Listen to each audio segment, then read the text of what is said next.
অনেক দিন হলো ইলিশ মাছ কেনা হয় না। আজকে একটা কেনা হলো। দাম শুনে মনে হলো এর থেকে খাসির মাংসের দামই কম। নমস্কার, কেমন আছেন সবাই?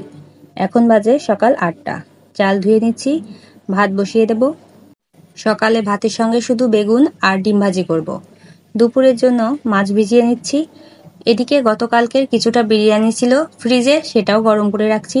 ভাজা করার জন্য বেগুন কেটে নেব এখন। আর বেগুনগুলো কাটা হলে জলের মধ্যে কিছুক্ষণ ভিজিয়ে রাখবো, না হলে কেমন কালো হয়ে যায়। কিছুক্ষণ পরে জল থেকে তুলে আবার লবণ, হলুদ আর সামান্য চিনি দিয়ে মাখিয়ে রাখবো। খাওয়ার আগে গরম গরম ভেজে নেব। পেঁয়াজ মরিচ কেটে নিচ্ছি ডিম ভাজার জন্য।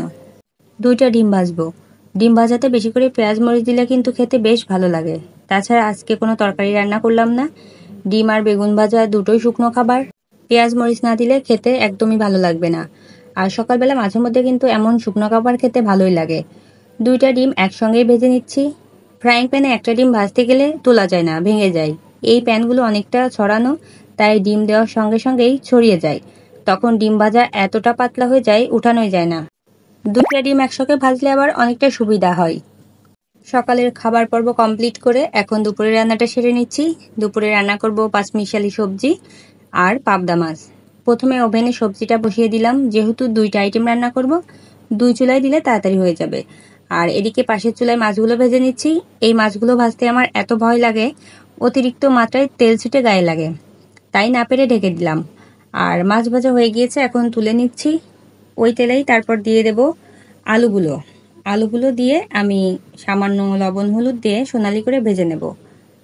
আর মাছ রান্নাতে আলু না দিলে ভালো লাগে না, সেই জন্য কম বেশি আলু দিতেই হয়। আর আলুগুলো আমি সোনালি করে ভেজে নিচ্ছি, কারণ আলুটা ভাজা ভালো হলে ঝোলে দেওয়ার পর খেতে অনেক বেশি ভালো লাগে। আর এদিকে তেলে কালো জিরা আর তেজপাতা ফোড়ন দিয়ে দিলাম। এমন ছোট সাইজের মাছগুলোতে জিরা না দিয়ে শুধু কালো জিরা ফোড়ন দিলে কিন্তু খেতে বেশি ভালো হয়। এবারে মশলা দিয়ে দিয়েছি। এখন মশলা কিছুক্ষণ কষিয়ে নেব। তারপর পরিমাণ মতো জল দিয়ে ঝোল ফুটে উঠলে দিয়ে দিচ্ছি ভেজে রাখা মাছগুলো।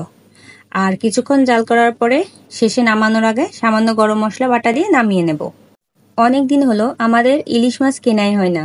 আর কিছুদিন গেলে ভালো মাছ বাজারে আসবে, তারপর কেনা যাবে। এই জন্য কেনার গুরুত্বটাও কম, কারণ টাকা দিয়ে কিনে যদি মনের মতো না হয় তখন বিষয়টা ভালো লাগে না। কিন্তু মেয়েটা 2 দিন ধরে ইলিশ মাছ খাবে বলছিল।